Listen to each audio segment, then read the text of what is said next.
حضرت عبداللہ بن عمرو سے مروی ہے کہ نبی اکرم صلی اللہ علیہ وآلہ وسلم نے فرمایا کہ جب حضرت سلیمان بن داؤد علیہ السلام بیت المقدس کی تعمیر سے فارغ ہوئے تو انہوں نے اللہ تعالیٰ سے 3 چیزیں مانگی۔ پہلی یہ کہ میں جو فیصلہ کروں وہ تیرے فیصلے کے مطابق ہو۔ دوسری یہ کہ مجھے ایک ایسی حکومت دے کہ میرے بعد پھر ویسی حکومت کسی کو نہ ملے۔ اور تیسری یہ کہ جو کوئی اس مسجد میں صرف نماز ادا کرنے کے ارادے سے آئے وہ اپنے گناہوں سے ایسا پاک ہو جائے جیسے اس دن تھا جب اس کی ماں نے اسے جنا تھا۔ بیت المقدس سے مراد مبارک اور پاکیزہ گھر ہے۔ یہ مسلمانوں کا قبلہ اول رہا ہے اور 624 عیسوی تک مسلمان بیت المقدس کی طرف رخ کر کے نماز پڑھتے رہے ہیں۔ بیت المقدس پہاڑیوں پر آباد ہے۔ انہی پہاڑی سلسلوں میں سے ایک پہاڑی کا نام کوہ صہیون ہے، جن کے نام پر یہودیوں کی عالمی تنظیم تحریک صہیونیت قائم کی گئی۔ سب سے پہلے حضرت یعقوب نے وحی الہی کے مطابق مسجد بیت المقدس کی بنیاد رکھی۔ حضرت یعقوب علیہ السلام کا دوسرا نام اسرائیل تھا، اسی نسبت سے آپ کی اولاد بنی اسرائیل کہلائی۔ علامہ عماد الدین ابن کثیر اپنی کتاب قصص الانبیاء میں صحابہ سے ایک واقعہ نقل کرتے ہیں کہ حضرت سلیمان علیہ السلام بیت المقدس میں کئی ماہ تنہائی میں بسر کرتے تھے۔ وہ اپنا کھانا وغیرہ بھی ساتھ رکھا کرتے تھے۔ آپ علیہ السلام کی وفات کے آثار اس طرح شروع ہوئے کہ صبح جب اٹھتے تو بیت المقدس میں کوئی پودا لگا ہوتا۔ آپ علیہ السلام اس سے پوچھتے کہ تیرا نام کیا ہے؟ وہ بتا دیتا۔ پھر سوال کرتے، تو صرف درخت ہے یا کسی دوا کے لیے اگایا گیا ہے؟ عرض کرتا کہ فلاں دوا کے لیے، تو آپ علیہ السلام اسے اسی دوا میں استعمال کروا لیتے۔ ایک مرتبہ آپ علیہ السلام نے ایک نیا پودا لگا دیکھا تو اس سے پوچھا کہ تیرا نام کیا ہے؟ پودے نے عرض کی کہ خرابی اور ویرانی، میرے اگنے سے اب اس گھر کی ویرانی ہے۔ پھر آپ علیہ السلام نے پوچھا کہ کس گھر کی؟ پودے نے عرض کیا کہ بیت المقدس کی خرابی اور ویرانی کے لیے ہوں۔ آپ علیہ السلام نے فرمایا کہ یہ کیسے ہو سکتا ہے کہ میں ابھی زندہ ہوں اور اللہ پاک اس بیت المقدس کو ویران فرما دے؟ لہٰذا اب میری موت کا وقت قریب معلوم ہوتا ہے اور تیرے چہرے پر میری ہلاکت اور بیت المقدس کی ویرانی لکھی ہوئی ہے۔ پھر آپ علیہ السلام نے اس پودے کو اکھاڑ کر اپنے ایک باغ میں لگا دیا۔ پھر محراب میں داخل ہوئے اور اپنے عصے کے ساتھ ٹیک لگا کر نماز پڑھنے لگے اور اسی حالت میں وفات پا گئے۔ شیاطین جنات کو آپ علیہ السلام کی وفات کا علم ہی نہیں ہو سکا۔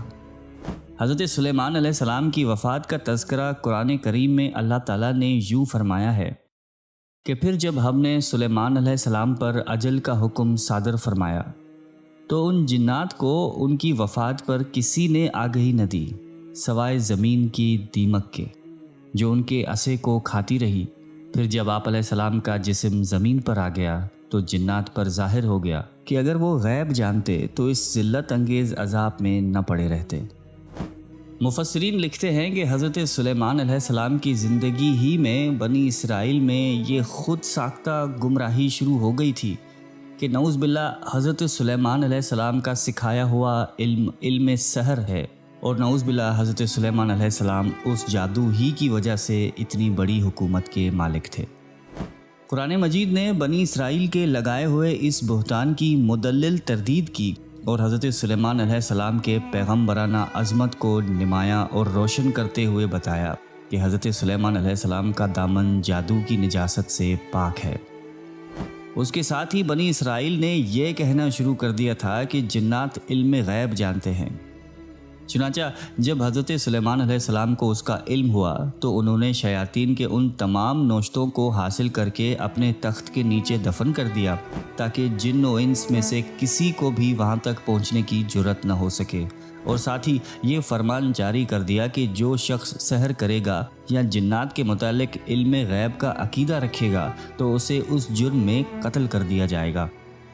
لیکن جب حضرت سلیمان علیہ السلام کا انتقال ہو گیا تو شیاطین نے اس مدفون ذخیرے کو نکال لیا اور بنی اسرائیل میں یہ خود ساختہ عقیدہ عام کر دیا کہ نعوذ باللہ جادو کا یہ علم حضرت سلیمان علیہ السلام کا علم ہے اور وہ اسی سے جن و انس اور ہوا پر حکومت کرتے تھے۔ اس طرح ان شیاطین نے جادو کو پھر بنی اسرائیل میں رائج کر دیا۔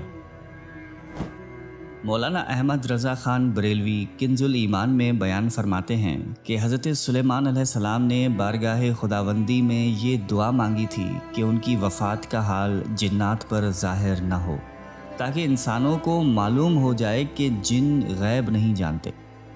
پھر آپ علیہ السلام محراب میں داخل ہوئے اور حسب عادت نماز کے لیے اپنے عصے پر ٹیک لگا کر کھڑے ہو گئے۔ جنات حسب دستور آپ علیہ السلام کی خدمت میں مصروف رہے اور یہ سمجھتے رہے کہ آپ علیہ السلام زندہ ہیں۔ پورے 1 سال تک جنات کو آپ علیہ السلام کی وفات کا علم نہیں ہو سکا۔ اگر انہیں غیب کا علم ہوتا تو 1 سال تک عمارت کے کاموں میں تکلیف اٹھاتے نہ رہتے۔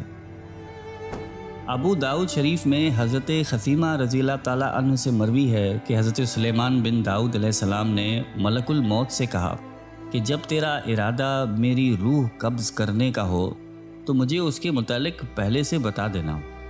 ملک الموت نے کہا کہ ایسا نہیں ہو سکتا کہ میں آپ کو اس سے آگاہ کر سکوں، کیونکہ جب موت کا دن آ جاتا ہے تو مجھے کتاب دی جاتی ہے جس میں مرنے والوں کے نام درج ہوتے ہیں۔ دراصل ملک الموت کسی کی موت کا وقت پہلے سے نہیں جانتا جب تک کہ اسے حکم نہ دیا جائے کہ فلاں کی روح قبض کر لو۔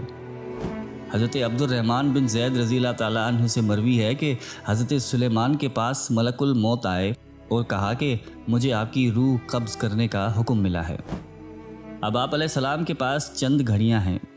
حضرت سلیمان علیہ السلام نے یہ سن کر فوری طور پر جنات کو بلوایا اور اپنے گرد شفاف شیشے کی ایسی عمارت بنوائی جس میں کوئی دروازہ نہیں تھا۔ پھر آپ اپنے عصے سے ٹیک لگا کر نماز میں مشغول ہو گئے۔ اتنے میں وقت مقرر پر ملک الموت داخل ہوئے اور روح قبض کر لی۔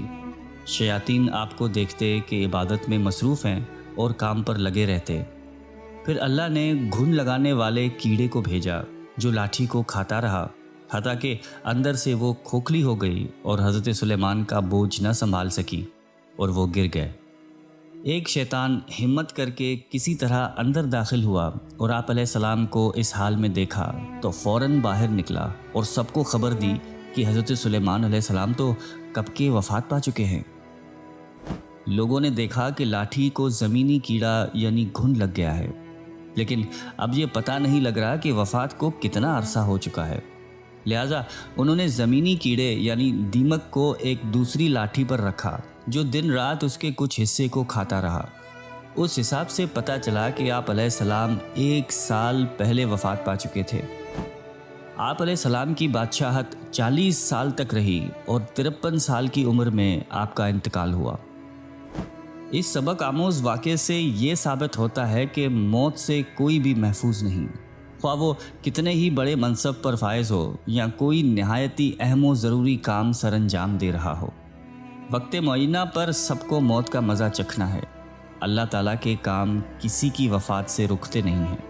اسے جس طرح کا کام لینا ہوتا ہے وہ لے لیتا ہے، اور تمام اسباب و آلات بھی اسی وقت تک کام کرتے ہیں جب تک کہ اللہ کو منظور ہو، ورنہ سب دھرے کے دھرے رہ جاتے ہیں۔ اور دوسرا سبق یہ حاصل ہوتا ہے کہ علم غیب سوائے اللہ تعالیٰ کے کوئی نہیں جانتا، نہ ہی اللہ کی مرضی اور منشا کے بغیر کوئی کام سر انجام دیا جا سکتا ہے۔